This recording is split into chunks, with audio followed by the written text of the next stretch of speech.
By the way, with that story, with Fox News story being brilliant, you saw Wallace went to CNN, right, on their app, and then Howard Stern says, "Who gives a shit? No one watches CNN's apps anyway. So what are you going on there for?" And then what's it called? Brian Williams resigns. Yeah, he left. Yeah, bye-bye. Yeah, so he leaves. Wallace to CNN. What do you think about what's going on here? What did that negotiation sound like with Wallace? Was it kind of like, well, CNN, you ain't looking too good. I think it's a good time you hire a conservative. I'm a good guy to hire because I'm pretty safe, but here's what I want from you. If you give me these things, I'll come. If you don't, I'm not coming. And CNN needed that victory to say, we got somebody from Fox. You think that's the play? I don't know, because if you take a look at Chris Wallace, he was not expensive. Brian Williams was very expensive. What was Fox paying Chris Wallace? Well, Brian Williams was like at $4.5 a year, and they were stuck with him because it was this long-term contract, and then he had I was being chased by helicopters with gunfire and everything like this, and the lies that he told about all that. Yeah, I think he was making more than $4.5. $7 million. Wallace was paid $7 million by Fox. That does not surprise wow. me. That's insane money up there. I'm telling you right now, he was paid $7 million. What was Brian salary. paid? 15, 20. I mean, when he was doing nightly news, he was making 15 or 20 that's a whole for different sure. story. But you're right, Patrick. There's a lot of shuffling going on. Chris in Wallace the media also right now. Chris Wallace also has the name Mike Wallace. He's got the lineage there. So there's Brian that. is $10 million. Okay. Chris Wallace is a Democrat, and a lot of Fox News watchers were getting irritated with him, just like they were Shepard Smith. I thought he was a fantastic journalist. I like Wallace. There's a very famous interview measured. that he did with Bill Clinton, and Bill Clinton came out of his shoes and was leaning into his face, right into his grill. Yeah. Well, remember when he moderated the debate and everybody was all over Chris Wallace because he wasn't hard enough on the Democrats? You could kind of see that. He really did. And after 18 years with Fox News, you probably want to go somewhere else and have a little bit different perspective, spin that you can put on stories. And I think it's not just a show, it's CNN digital, right? So it's going to be a different type of format. He probably just needed a challenge in his career. Yeah, but it's just like Are Katie you kidding me? Katie who? Bill O'Reilly has faded into the Oblivion? Yeah. Yeah. And Katie Couric. But different circumstances. He was ousted because of sexual harassment. True. And nobody else hired him. He's going to be front and center at CNN, be the face of their digital. I bet they paid him $12 million. What do you think Brian's going to be doing next? Brian Williams? I couldn't find CNN Digital. I can't even Google CNN Digital. I don't think there's any. I don't think there's any market for Brian Williams whatsoever. I don't think he'll get a job. I don't think he'll get a high-level network job. No way. And I don't see him being savvy enough to go the Glenn Beck route or anything like that. And he doesn't have any particular views that you buy into. I never bought Brian Williams in general. No, because he does not have a a magnetic position. There's not a magnetic position the way there always was for Rush. There always was for Beck. There always was for Hannity. You know what I'm saying? They have that center that's at the cult of personality. I think you have to have enemies to be cult-like. Brian Williams wasn't necessarily a guy that had too many enemies. He'll be like Matt Lauer, just fade away in the Hamptons. The Warner Media Discovery deal means for CNN and Jeff Zucker? What am I looking at? CNN's about to be acquired by Warner Media, and their ratings are obviously tanking. So you have to wonder between Chris Wallace, Chris Cuomo, etc. What are they trying to do? Are they trying to shake things up? Are they trying to get more moderate to bring their ratings up? Like, they have to do something. They're a sinking ship. And Jeff Zucker has no clout in the deal. Have you noticed that? Going through it, he's got no position coming out of the deal. Discovery's going to run the thing. It's a good point you make, Tyler. There. So what are you saying? Are you saying like they have to become moderate because nobody wants to buy CNN type of a business? I don't think they have to become moderate per se, but they have to move away from the far left, almost propagandist brainwashing. Get away from the Brian Stelters and that kind of stuff. Which is where a Chris Wallace sort of moderate can come in and change things up. I think Jeff Zucker will be possibly gone after this. Like, you look at what they did after bringing back Jeffrey Toobin. Yeah. I mean, they've just completely shot themselves in the foot, and they have to do something. Daniel, that's my read. Where do you get your news from? What do you watch? I don't listen to anything. I watch Bloomberg. You watch Bloomberg.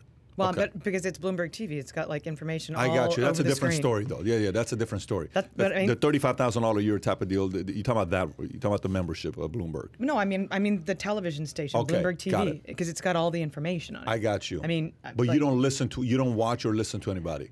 Is there anybody that you would say I kind of like hearing this person's perspective, or two? I think, remember, my second master's is in journalism, so I totally believe in the idea of fair and balanced. So I think Brett Baer is a good journalist. I'll watch him on the evening news. You know, if I had to watch the evening news, but I don't. I watch Bloomberg Asia. Tom, how about yourself? In the morning, it's CNBC, Squawk on the Street, Morning Bell. I think, and I like the way that they put news stories in, and they kind of just give you a middle of the road cover. That's all glitzy. That's all entertainment. I just want the and then friggin' information. No, but then I go bounce back and forth between Fox Business and CNN Business, and I'll scan a bunch of news grabs like Business Insider. I'll scan that. But I don't have one guy that is my go-to. I used to be such a news junkie. I worked in news. I was an anchor for 15 years. I don't watch any news. I do not sit down and watch a local newscast or a national newscast. But I consume. No, local news is scary. Yeah, I consume information all day. Scary. But There's a lot of crime I out there. force myself to get a balance. And you know what? CNN is unwatchable. But CNN Business is a very tolerable site to read. I have no problem reading CNN Business. I'm regularly I like reading the CNN New York Business. Post. Yeah. I like the Daily Mail sometimes. But you always get bought. You get sucked into the agenda that they all have, and they all have some sort of agenda. Yeah. So I just tell everybody just to don't go deep on watching news. No, I mean it will ruin your life. The It'll make you Financial so Times depressed. is becoming woke. I mean, it's really difficult right now to not. It's really difficult to find just unvarnished information that's not in some way tainted by the editorial team. You can't even. I've got friends who work inside the Wall Street Journal, who work inside the Financial Times. I mean, well, here's one great example. Pat, did you hear about this story? So Sunday Night Football, Michelle Tafoya is the sideline reporter, right? So she hasn't been on the games for the last 3 or 4 weeks. Yep, I saw that. Okay, so now they just announced that she's not coming back. This is going to be her last year. And NBC said that she wasn't working the previous few weeks because it was a bye week for her, which makes zero sense. All right, why would you have your star sideline reporter take a week off, when the NFL season only goes 17 games? So what happened about a month ago is she was on The View. And she sat in the conservative chair, okay? So for one day, she was on The View, and she said on The View that day that she thought COVID was more like flu, right? She downplayed the significance of COVID, and since then, she's been whitewashed. She's been banished. She hasn't been on the sidelines, and now she's done. And pretty much that's why people are saying it's happening. She will have a job within 30 days if she wanted to. Michelle Tafoya is a beast. She's not going to have a hard time finding a job. And she's smart, and she's multi-sport, and she doesn't need the producer in her ear. She reads the games really well. Yeah, she's not going to have... Look, if she wants to... Look how quickly she'll land a job. Michelle, if you're listening, or if anybody knows Michelle, reach out to Valuetainment. We would actually offer a job, too, because she's a monster. Exactly. I actually love the way she... her salary, if only we had someone on staff that was already looking into sports. Okay, check this out. So, what? Her salary is $1.96 million. No, net worth is $1.96. Her salary is $27,000 a month. Is what her salary is. No, I'm serious. It's what's showing right now. $27,000 a month. abtc.ng. So someone's going to pick her up. So she gets $6,000 a game. Here's $200,000 a year. Is $200,000 a year is what her salary is. Remember, ESPN doesn't pay as well as people think they do. Right. People think don't. ESPN pays very well. NFL refs make more than that. They make way more than that.